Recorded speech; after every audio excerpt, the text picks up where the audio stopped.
God had promised Abraham many, many descendants, but Abraham was now 85-year-old and still had no children at all. Finally, he and his wife Sarai become discouraged. They decided to try to solve the problem themselves. Sarai gave her a maid Hagar to Abraham as his concubine or second wife. Hagar and Abraham had a baby boy whom they named Ishmael. Abraham thought that perhaps Ismail was a child God promised. But God said, "I will bless Sarai, who will now be called Sarah. She will be the mother of the son I promised you. From now on, you will be called Abraham, for you will be the father of the great nation." Then God said to Abraham, "You and your descendants must agree they circumcise every male among you. Every baby boy must be circumcised when he is 8 days old." Circumcision was to be the sign of the covenant between God and the family of Abraham.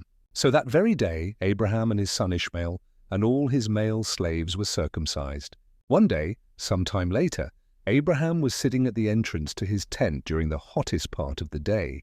Suddenly he looked up and saw 3 strangers standing nearby. Abraham invited them to stop and eat with him. He provided water for washing their feet and food for their dinner. Abraham himself served the meal, while Sarah remained reminded inside the tent.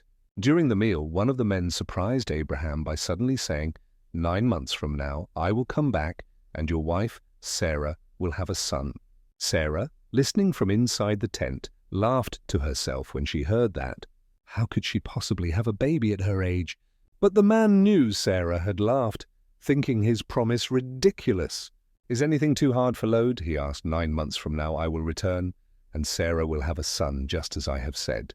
When the meal was finished, Abraham walked a little way with 3 visitors as they started their journey again, leaving Sarah to wonder about this strange promise. Trusting God's timing, Abraham and Sarah became impatient and tried to solve their problem their own way by having a child through Hagar. But God's plan was different, and his promise came true in his perfect time. This teaches us that God always keeps his promises, even if the wait is long. Faith over doubt. Sarah laughed when she heard she would have a baby in her old age, because it seemed impossible. Yet God reminded her and us that nothing is too hard for him. Obedience to God. Abraham showed his faith by obeying God's command to be circumcised, marking his covenant with God. True faith is shown not only by believing, but also by obeying. God's promises never fail. Even when things seem hopeless, God is faithful.